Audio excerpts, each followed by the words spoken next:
જય કિસાન મિત્રો, ડીઝલ બારામાં અને પેટ્રોલ બારામાં અત્યારે માણા આફો ફેલાવે છે કે રસ્તો બંધ કરી દીધો ને ડીઝલ પેટ્રોલને ખૂટી રહી છે એમ. પણ આવી અફવામાં આવવાનું નહીં, કારણ કે હમણાં મેં એક વિડીયો જોયો ને તો હવે 35 બેલર ભરવાય છો, 35 બેલર. હવે વિચાર કરો કે ખેડૂત હોય કે પછી લઈ પહેલાં ભરેલી છે ને પછી મોંઘા ભાવનું વેચશે. આ કોરોના જેવી પરિસ્થિતિ સમજ્યા. કોરોનામાં કેમ કે માણસ સગવડતા હતી, માવા બીડીયું લઈ લીધું પછી મોંઘા ભાવ પબ્લિકને વેચ્યું. એટલે એવું કાંઈ આપવામાં આવવાનું નહીં. પેટ્રોલ ડીઝલ કાંઈ પાઇપલાઇન થોડીક છે તો અહીંયા વાલ બંધ કરી દીધો એટલે આ તરત જ બંધ થઈ ગયું.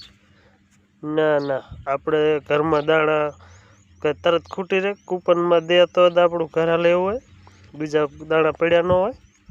એને ઘોડે કે જથ્થો મહિનો 2 મહિના હાલે એટલો હોય સમજ્યા.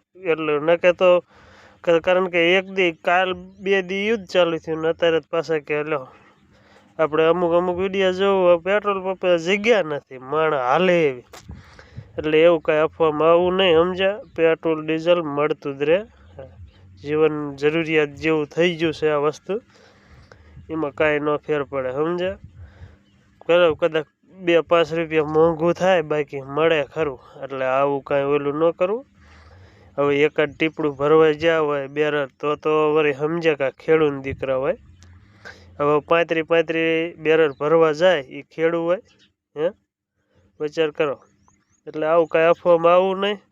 અને ડીઝલ મળતું જ રહેશે, પેટ્રોલ ડીઝલ ક્રૂડ ઓઇલ સમજ્યા. કાંઈ એવું ટેન્શન નહીં લેવાનું અને એવો કોઈને આપવામાં આવવાનું નહીં.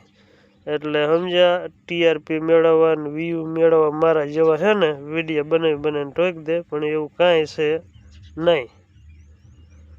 જય હિન્દ.